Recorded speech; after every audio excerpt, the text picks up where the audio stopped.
Hello and welcome to this special Diwali program. It's that time of the year, it's festive, it's bright, it's all colors, and of course it's a period of anticipation as well. Anticipation for better things as compared to what has just gone by.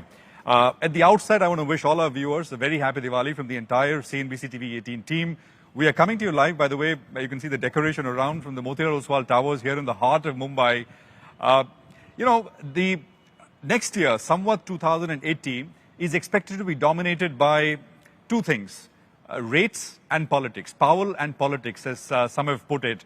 And who better to then put some of these questions to in terms of how this will impact your portfolios, these big broad themes will impact your portfolio to two real heavyweights. How to pack a punch into your portfolio, that's the question we're going to focus on and answer in various ways here over the next 20-30 minutes or so. So let me welcome in our esteemed panel. Raamdeo Agrawal needs no introduction. Raamdeo ji, of course, is chairman of Motilal Oswal Financial Services. Manish Shokani needs no introduction as well. He's, of course, director at Enam Holdings. Happy Diwali to both of you. Happy Diwali. To your families, to your teams. And the entire TV 18 team and all the investors. Thank you very much. Let's just start there at the slightly top level, 30,000 feet.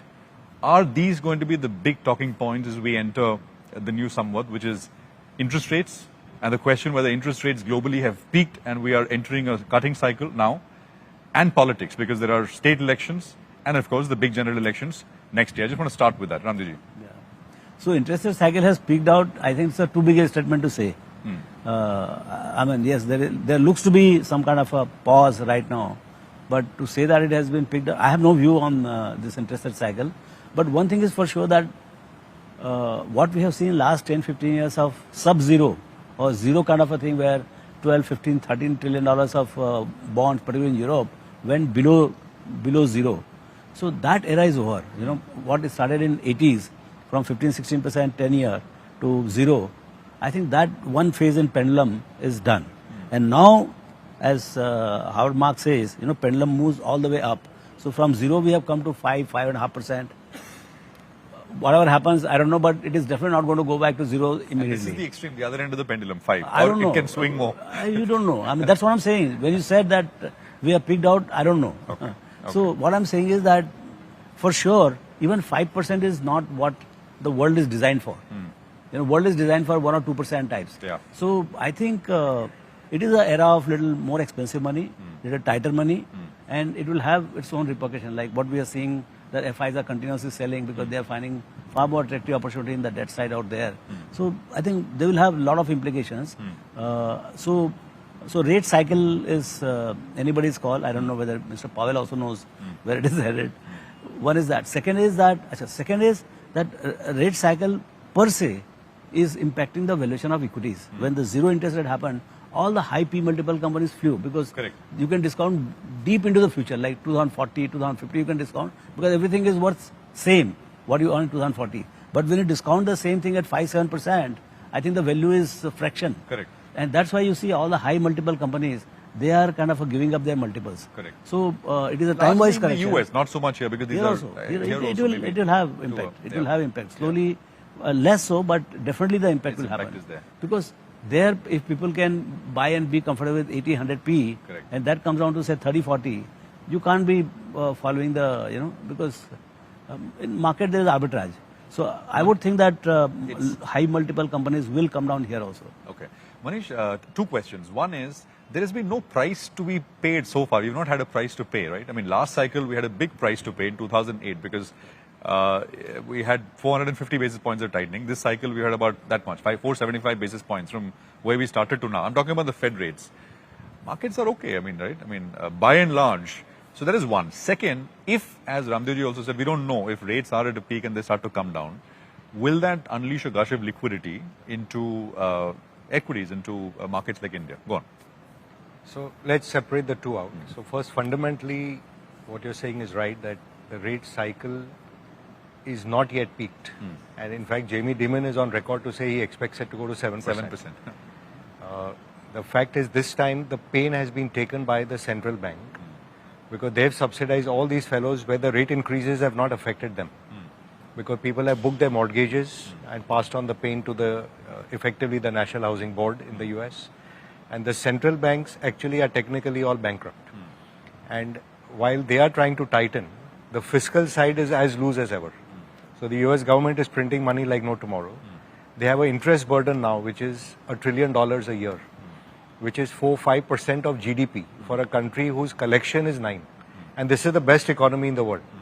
So how Japan has been bankrupt for the last 30 years and slowly decaying, the same thing has happened to UK, the same thing has happened to Europe, it's happening to US. So I call this the Japanification of the developed world. But they don't have the US dollar. None of the other countries have the dollar. You know, So which is- we call it the pirate plank. When you walk off the ship on the plank, until that Minsky moment comes, and then you suddenly splash into the water, you feel things are fine. So I think that moment is going to come, and there will be massive disruption, in my mind, in the currency markets, which will be sparked by a bond market event. in this in the year, developed in our world. lifetimes, in near term, long term? I think what's it's the- closer than it ever was. Acha, okay. And the, how do you call the canary in the coal mine to me is United Kingdom, which has gotten out of Brexit. Right. That currency has no business to be whatever 100 to the rupee. And you see, even when Tata goes with a $300-400 million investment, the Prime Minister is standing in attendance. So it's telling you there's difficulty there. The way the Japanese yen has collapsed is telling you there's trouble coming. The flip of it is the good news, is people are therefore desperate for where there is stability and where there is growth. So contrary to what we would all expect, the Magnificent Seven in the US are the highest PE stocks with the longest duration. 4 quarters in a row, Apple earnings have been declining. And yet the stock is holding. So the day of reckoning is coming. Tesla in trouble, Nvidia in trouble, other than Microsoft. Something is going to give way. The good news is you are the only large economy in the world. By the way, India. it doesn't have to come if rates have peaked and we start at some point, rates start to go down, right? It doesn't have to happen. So, well, that was one reason why people were selling banks in India as well. Because if you think rates are going up and I'm going to lose on bonds, so they were selling financials globally and they just followed that trade over here. And each time my friends from abroad say India is expensive, I say, let me show you a menu of my biggest sector is banking, which is 30% of the index. You can start with a 5P for Canara Bank, 6P for Bank of Baroda, 7P for PNB, 8P for SBI, which is my largest bank. 11P I can give you Axis Bank and IndusInd Bank. And my best banks are HDFC and ICICI, which are on less than 15. So if you think this market is expensive and these guys are all compounding at 18-20%, there's something wrong with you. Got it. So when that trade turns, I think there's a wall of money heading to India. In the context of the world, 100 billion is not a big number. But if you tally, these guys go out with 25 in, then 25 out. So they've cumulatively sold 50 billion in the last few years, which we have absorbed as domestic investors. Okay. Now you add what is happening with the bond indices, with JP Morgan index has come, then you will get the Barclays index, you'll get the Bloomberg index, you'll get 30-40 billion from there. And easily FDI, everyone and his uncle in the world has to have an India plan and an India factory. Easily 50 billion is coming from there. So post the general election, and assuming things are all steady, That's what I'm going to get into if we politics. don't get 100 billion a year, I would be very, very surprised. Okay. And I do think in this decade, we will be the bubble market Okay. of the world. 100 billion per year. Per in year, FI. will no. FDI. I said FII plus plus debt plus FDI. Cumulative inflow. So your balance of payment problems and the rupee depreciation is gone.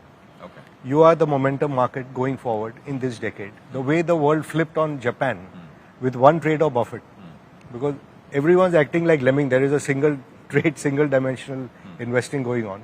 I think we are setting ourselves up for that. Okay. It's still away. I mean, let's get the May election out of the way and then we see. Quickly, I want to get this election business out of the way. Is continuity in the price, Raamdeo ji? I mean, everybody is expecting mostly that there will be continuity, right? And is that a risk in your opinion? And how much? There is always 0.01%.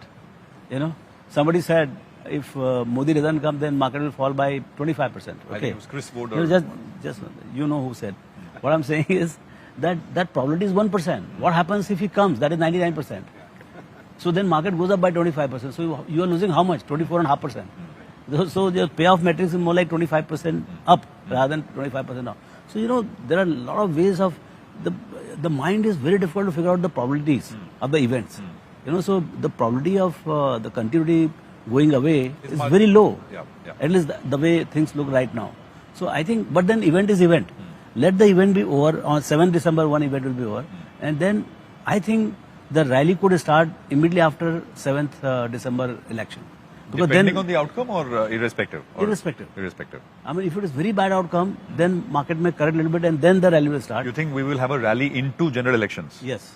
Because this is what happened in October 2014. Okay. I mean, the moment in Goa, Mr. Modi was nominated as the Prime Minister candidate, I think the market actually rallied before the election. After that, Rally we started in October 2014 to 13. 13, yeah. The October 13 to 14. Yeah. So that is the kind of a timeline we have this time. Okay. I don't know what the market does, but my sense is that depending on the result and the mood, we could rally. Manish, do you agree? I will cede to him, he's my senior, he has years of wisdom. I just find though now the way the options market is playing out, the derivatives market is, I'm completely mind boggled with what is going on. Someone shared, I think Business Standard had published the actual notional value of the index options outstanding in India. I don't know if you can guess what is the number. I missed a couple of zeros and people were laughing at me in the office. 500 lakh crores. It It's $5.3 trillion. Yeah. I think probably more. So Yesterday's their trade was- positioning is, I mean, the futures is obviously whatever. And we will talk about businesses which So, benefit from that in a bit because Raamdeo ji it's likes... just staggering. But on politics, Manish, just to So, complete the all point. I'm saying is this is, the locals are long, the foreigners are short. And that's how it's comprising the market. So clearly the locals have voted that we think there's a great outcome ahead of us. And if there is something unexpected, then But do obviously you think FIs you have are, to, you FIs have to are more realize. circumspect? I mean... FIs are circumspect. FI money has been still going out. Even last month we lost $2 billion there. We are matched by local flows. FDI still, despite the... And do you think it's connected directly to look, if you don't get the same government or you get it in a different combination, the market has to pause and reassess and reprice. So it's not like the world doesn't end, right? Because eventually politicians Got it. are not leaders, they are followers of trends. And the way this country has been unleashed and the youngsters and the entrepreneurs Sure. are out. And I go around because now in some of our companies, we have to make investment decisions. Just yesterday, we were making investment decisions to go into, believe it or not, state of Odisha, which an average person would think of as a backward state in east of India. But the work happening So there is policy staggering. continuity, basically. So I think that's what the market is really seeking. Okay. That the trend line on which we are and the takeoff point at which we are should not get disrupted too Rally much. into general elections, post-state elections. Like I said, I will cede to him on that. But whether it happens now or it happens 6 months How later, does it matter? it doesn't matter. If rally is after that, how does it matter? Because No, I'm just asking, my, is it- my holding period is effectively forever. Forever. And like I said, I've already told you whether X government, Y Correct. government, this or that. Correct. If I've given you, for example, the menu card of the largest sector of India, you want 5p to 15p, you can So have there's whatever you there's want. Raamdeo ji, but a big move, you think, into general election? Like what? A normal... See, it also depends on the outcome of this state elections. We are hearing a lot of things about change of the trends in the state levels. And if by chance there is an upset in whatever bookies are saying, I think bookies are the best predictor of But elections. irrespective, you're saying we get a rally into the general elections, the size may vary depending on what the outcome is. My in sense state is elections. it will rally because then there is nothing left in between. 10-15% kind of a move or bigger? could Prashant, be. you are going too micro. Okay. Who the All hell right. knows? Okay, let me just finish one more point Yeah. because I want to get into sectors and what you guys really want to own and like and bet on. The local macro story is solid, right? Because that is the bigger thing, and then there are businesses you got to pick. That remains, to your mind, solid, irrespective of It is elections. becoming solider, I would say, by the day. Of course. I mean, as the trickle down happens post COVID recovery, started K-shaped recovery. The big guys did very well. I mean, big houses are selling, small houses are not selling, big cars are selling, motorcycles are not selling. But I think this season we'll get to know in December numbers. I think there is a recovery at the bottom of the pyramid, and government has again extended the free food for next 5 years. So I think the pain in the bottom of the pyramid is real. I was talking to a few FMCG companies. They are saying the pain is real and volume recovery is very slow. So clearly the real boom will come when the bottom of the pyramid starts The mass consuming. starts to pick up the in a big mass, way as the well. last, the 60-70% of the population, when they start feeling comfortable, maybe the inflation is hurting them. So somewhere there is something But you're missing. starting to sense that is happening, or So somewhat it is better than what it was 6 months back, but it's not still what you're seeing on the upper end. You're not seeing on the lower end. lower end. Manish? No, I agree with him that so-called K-shaped recovery is is probably a reality, and that's why the nervousness on elections, that if they lose and then you start having what they call revidi and giveaways, that's also the fear which has been impacting the banking sector, for example, that then your rate cycle, inflation are all pushed out to that extent. Having said all that, look, elections an event which will get out of the way, and the market will rally post that once it digests. So you may fall 10%, 5%, whatever, if things don't work out. But like he said, if events are working out as expected, it'll get you to a point where again it will look expensive. Correct. From where it will get super expensive. So it's part of a trend line. And if I just step back though and say, where is the big money in India? If 20% people have 80% of the money in India, they are all in capex mode. So if you go to companies, the balance sheets are in great shape. They are under-levered. They are all putting capex on the ground. You go to household sector, they are under-levered. They are all buying houses, or they are buying cars, or they are buying consumer durables. Correct. But it's at, like he said, more towards the top end. Correct. So the bottom end, which is really going to vote, is actually going to determine where we go. I want both of you to, we have to take a break. But before I take a break, tell me 3 or 4 themes, and we'll take a break, come back and we'll ask you, we'll discuss those themes. So the 3 themes, Raamdeo ji, which you're very bullish on. So I think the decadal or multi-decadal trend is fossil to non-fossil. Okay. Okay. Then you have the IC to EV. Okay. Then you have the super cycle of your real estate. Right. Financialization is then financialization of the savings. You know, I think for us closer home, financialization of savings will have a huge effect on the economy also. Got it. So we'll discuss this. Manish? I would, you wake me up morning, night, I will say whether it's household sector, capex sector, infrastructure sector, the intersection is all financials. Financials. Everything feeds into it. So and it feeds in, and the starting point of valuations is interesting. Okay. People have discounted NPAs and margin compression way early in the cycle. Okay. There is a lot of room to go, not only in banks, but capital markets, rating agencies, wealth management. There's just so much. He'll be sitting here, he'll be 10x minimum in 10 years. So we'll discuss exactly that. I have to take a quick break, so let's do that. Take a quick commercial break here. We are back with you in just a bit with both Raamdeo ji and Manish Chokani in a bit.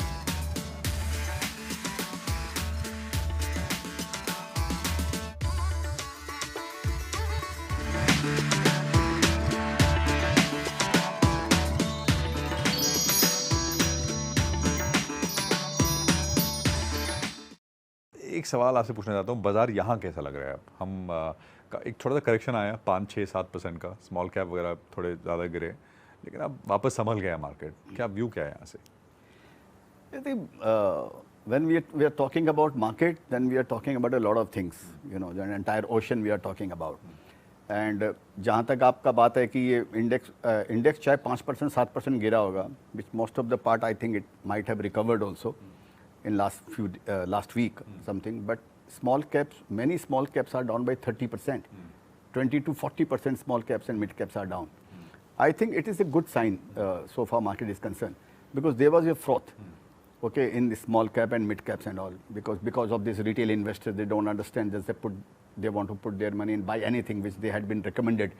वो बोले मेरे uncle के driver से knowledge लिया, न पढ़ाई की न कॉलेज किया, लोगों की सुन लिया, पेनी स्टॉक चुन लिया, पैसा इतना डुबाया, मजा आ गया. तो मेरा गाना भी है.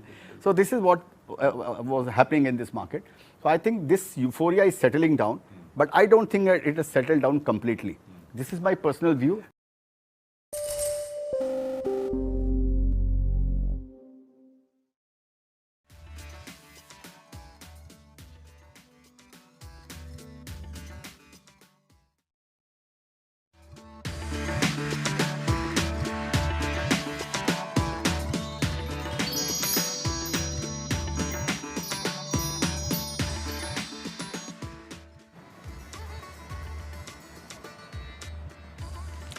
Welcome back. We're in conversation with Raamdeo Agrawal, Chairman of Motilal Oswal Financial Services, and Manish Chokani, Director at Enam Holdings. We got a top-down 30,000 feet, not 30,000, maybe 10,000 feet view about what the market macros, the political aspect is looking like, and what kind of implications that could have. Let's dig it down deeper into what they like and what they really like in that sense. Gentlemen, great to have both of you here once again. Banks and financials. I want to start with that. And Manish, you are a big votary of that. You were just telling us what you tell foreigners when they say that market is expensive. Look, take the underlying thesis. If you're a 4 trillion thereabouts economy. Private or public? I'm coming to that. Give me a second. if you're a $4 trillion odd GDP and you save roughly 25%, you're saving $1 trillion a year. Unlike the developed world, which is soon becoming emerging markets, we are becoming the developed world.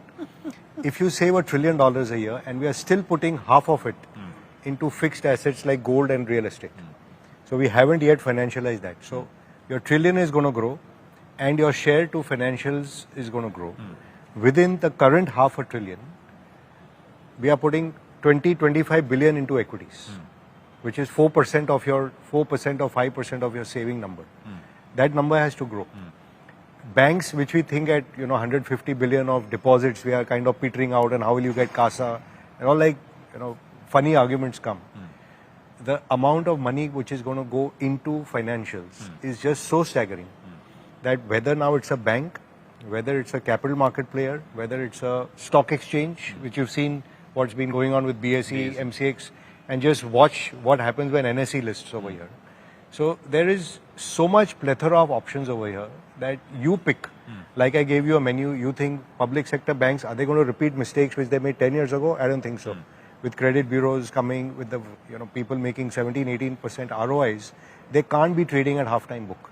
And if there's a cycle ahead of you, all the people who dismiss PSUs, they all are holding defense stocks, railway stocks, power stocks, best performers of last year. And you think that banks are early in the cycle? People have presumed late cycle too early. That's what I'm saying. That NIMs are compressing. By the way, I NPAs must tell you that I met a large NBFC, and he told me just day before yesterday, he said that maybe 2 quarters out, things are looking good, but then you will start to see it won't be as clean. They will be. But if you take a 1% cost of credit and normalize and take through the cycle, and you make your 18% ROE, and you're going to keep growing, I don't see what's the problem. And is there no problem in any other business? And there is no cycle in personal loans or anything coming, you think? Look, the NBFCs who have gone into the what I call subprime, sub 50,000 rupee segment, which is, literally it's like an unorganized sector driver or microfinance lending is happening. Clearly, they can't pay you back at those usurious rates. But the average Indian is borrowing at 8% for his banking, for his house, same as you are in the US. In a country which has 10-11% nominal growth, you can't go wrong. Okay. Top bets, just to close that Just take financials.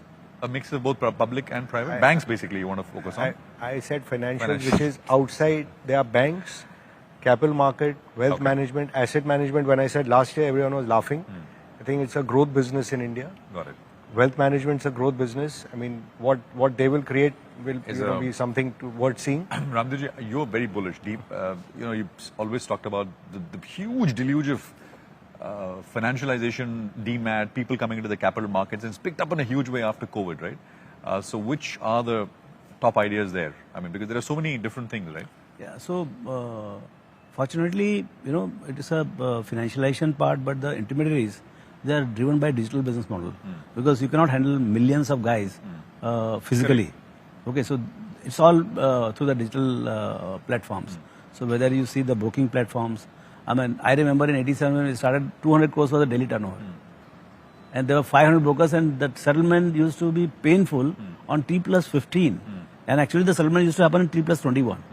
Okay, so that was the kind of thing, and now you're talking about T+1 and probably 0. T+1, and what is the turnover today? It is 250 lakh crores per day. I have not seen any industry which has expanded 1 lakh time in 30 years. There is no industry, and it's still growing it. It's not that it's ended. Even the current year growth is about 50-60%. So I think it is unprecedented what is happening. So exchanges? Everything, let me tell you. First, the guy comes in. Okay, he comes in with a very 50,000, 1 lakh kind of a booty. He wants to experience. He's touching the water. He's just touching the water. And then he has a lot behind. Now, it is a tsunami kind of thing. See, you had a 30 million in 75 years and 130 million in post-COVID in 4 years. Now, the run rate is 3 million per month. You can do your numbers. We are headed to become 500 million demat accounts in next 10 to 12 years. And it's a journey. Okay, now what happens is, just the demat accounts cannot do the markets. What you need is underlying corporate earnings. So if the corporate earnings cycle, after a long time, it is revived and it is on upgrades. So if by my corporate earnings grow at about 15-17%, and these guys, they make anywhere between 12 to 15%, forget about 20-25. 13%. It is way above the fixed income. But which are the segments which will benefit more? Because they will Listen, all do well. Prashant, but, if you keep asking about the sector or name, it is not going to help because the guy is not going to get confused. First, you must understand why it is going to be like that. The opportunity is larger than you saying. Yeah. I mean, so now you can figure out where exactly it is going to happen. So will brokers make broking money? is first Will place. depositories First make landing money? point is broking. Brokers. Brokers are going to see banking story is on because of the good credit cycle and good economy doing and good savings base and things like that. But here the financialization of saving. See, from a 4 trillion you go into 8 trillion.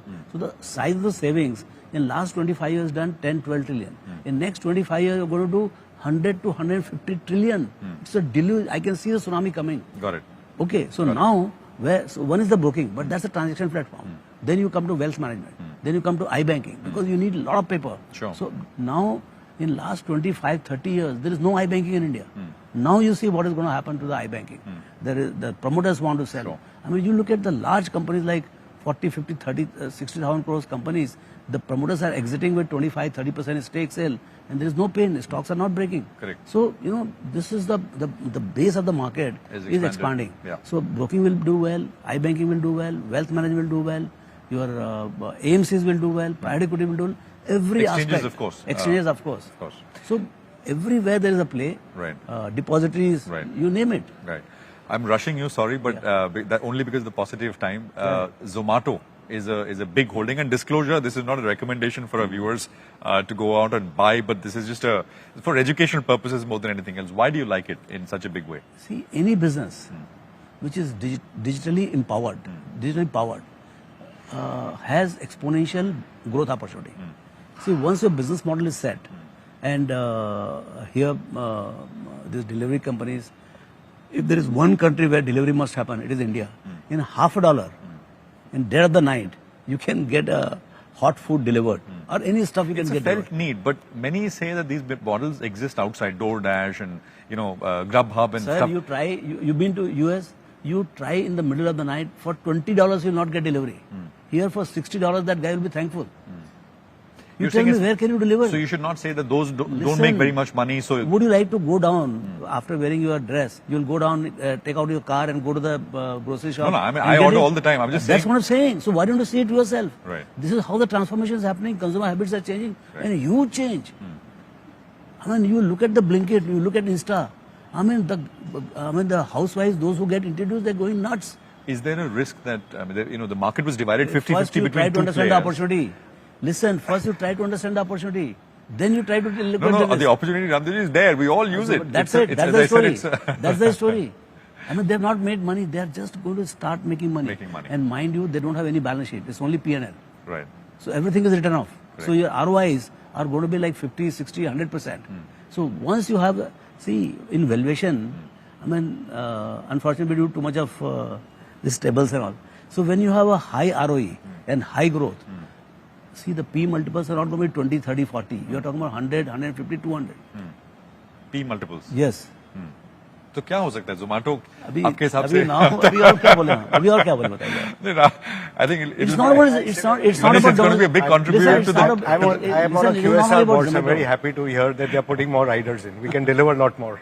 I think it's going to be a big contributor to Raamdeo's 10x. You said 10x or 100x?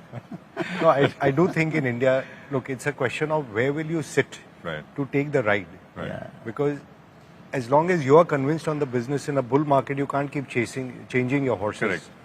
So if this cycle is going to run for a longer period of time for the economy as well as for markets, if I understand financials, I deserve to make money there, not somewhere else. Correct. If he understands, wherever he's investing, he deserves to make money there. There are people who will make tremendous money. Infrastructure is being built. Like I gave you an example. I said, look, last year you all were all talking about Adani. Now tell me below 20 multiple, 25% of India's port capacity is available for below 20 billion, as an example. So people who understand that space, there is money to be made there. Infrastructure, if this 100 billion comes in, debt flows come in, can you imagine what will happen to infrastructure? We may choose to play it through steel and cement, which is where we think there is great Whatever you returns being understand, made. you tend to make and you stick with it. You make money what you deserve. Yeah. I don't think undeserved wealth will stay with you. Okay. So and we say in Diwali always that Lakshmi ji comes along with Saraswati. Unless you're spending time getting knowledgeable about what you're doing, it's not going to happen. And the only thing we've added now as we've gotten older is keep Durga, which is the goddess of emotion. Also keep your family happy and keep your health, because if you have all this wealth and you've blown up your health, what's the use of that? Yeah. So the Indian pantheon of gods is actually a very, very great That's way beautifully put, to be looking at our life. Beautifully put. One other segment, real estate, you're very bullish on. I mean, again, it's out there. I mean, we just have to look around, right? The amount of real estate construction, the pace at which it is getting sold, price increases which are happening, getting absorbed easily, interest rates where they are, but no slowdown in sales. Just talk to us a little bit about that, Raamdeo ji. I just read while coming in the newspaper, in Singapore, the house prices have peaked out after 7 years of relentless rise. My sense is we have 10 years ahead of a real estate story. It's just about 1 or 2 years. I mean, I think the bottom was COVID time, just pre-COVID and or COVID time. And government had to give a concession for the stamp duty and all. I think 21? In 21 there was a concession? I think the last 21. peak in cities like Bombay, No, concession was in prices 21. COVID time. COVID time, no? So 21 or 22, it bottomed. Like 21, it bottomed. So this is just about a year. This is just about the beginning of the real estate cycle. I think the issue is that it is going to be huge, long and vertical. The issue is that how does the this so-called real estate companies, they play it out. I mean, how ethical they are. I mean, of course, with the RERA and all, far more cleaner accounts will be there. How they play, how they remain disciplined. They get over-leveraged on the way. Somewhere they become over-leveraged and they end up they spread their resources thin. But what has happened is that large companies have got access to the capital market. And capital market is buoyant. So they should be tapping the market big time and delivering the stuff ahead of time, what they promise. Otherwise, you promise in 6 years and it comes in 16 years. I mean, right next door you can see the project. So I think that is where the problem is. But I think it's a super cycle. Super cycle, and we're only the first or second year of a 10-year cycle. I mean, many years. So Many it could be even longer. Who knows? Anything else? Anything else? We say in Hindi कि बाजार में भाव और भाव, as in price and emotion, if you get those two aligned, that's only when you make money. So don't get over exuberant, because it is a fact also that you pay a very high price for a cheery consensus. Correct. So right now we are all in a good mood. India is doing well and the prices are reflecting that. So look for things where there is little pessimism. For example, that's why I gave you banking. There's so much pessimism. It's going to die. The cycle is over. Yes. That's why it's interesting. Yeah. So if you get the price and the emotion cycle aligned, I don't buy things where they are over exuberant or this whole narrative is going on. Stories are going on. In momentum, they make tremendous money. But as a value investor, it's very hard to hold on to the coattails and take the ride. So that becomes technical. And that's an example of the Magnificent Seven in my mind. Correct. They are fantastic businesses, the best in the world. Gains beget gains. But Money chases. But yeah, they're a bit going crazy on valuations. I want to let's end with things which are in exuberant zone, where there is cheery consensus. Manish. So Two or first three- of all, I two or think three areas. the developed world, this belief that US can do no wrong and the dollar, almighty dollar, will forever rule. I think our underlying assumptions are going to change. Okay. Like it happened with that era of zero interest rates, infinite multiples has changed. There's a regime change. I think that is here to stay. Okay. This decade normally should tend to be the decade of value, not of momentum. And I think that change, when we talk of real estate, we talk of commodities, we talk of hard assets. Manufacturing is a huge theme in India. I think there is a regime change happening over there. Where is exuberant pockets? In our market, I don't think yet. I find it's crazy in the SME exchange, for example. It's like the new Calcutta Stock Exchange, sorry to say that. But the stuff which is happening there, what is happening on the options trading side of the market, I think people are a bit carried away there. And, corrections, something is good if things take place over there. Raamdeo ji, exuberance, where do you see it? Exuberance, yeah, I mean, the kind of crazy. option volumes and the oversubscriptions and all, I mean, that scares you. Like, established banks are about 15, 16 multiples, and the guys who, literally they are just about born. And the kind of, so that exuberance in the, some segments of small and mid cap, and including SMEs and all, that is a little scary. And that will leave very bad test. So what I'm more concerned about is that when a lot of people are coming, they should not be accident. Because I want 500 million people to come in the market. And then stay. And stay, invest and of grow. course, invest stay, invest and make a lot of money. Yeah. And that's good for the nation. I mean, that's how the real money will move. Savings will move to the real economy, and then, you know, that circle, you see, is going to be very, very rewarding, and it will be secular. I mean, when the economists will say 6%, you see what is happening with the GDP growth rate also. I don't think today, I think S&P or somebody has upgraded. They said 6.3 for this year and 6.9% for 24-25, which is first number I've seen for 24. If by chance it is 7% next year, I don't think it is there in the price. Got it. Gentlemen, great speaking with both of you. Wishing both of you, your families, a very happy Diwali once again from all of us here. Thank you very much for joining us. Thank you. Thanks for having us. Thank you. Wish all of you and the viewers very, very happy Thanks Diwali. very much. Thank you.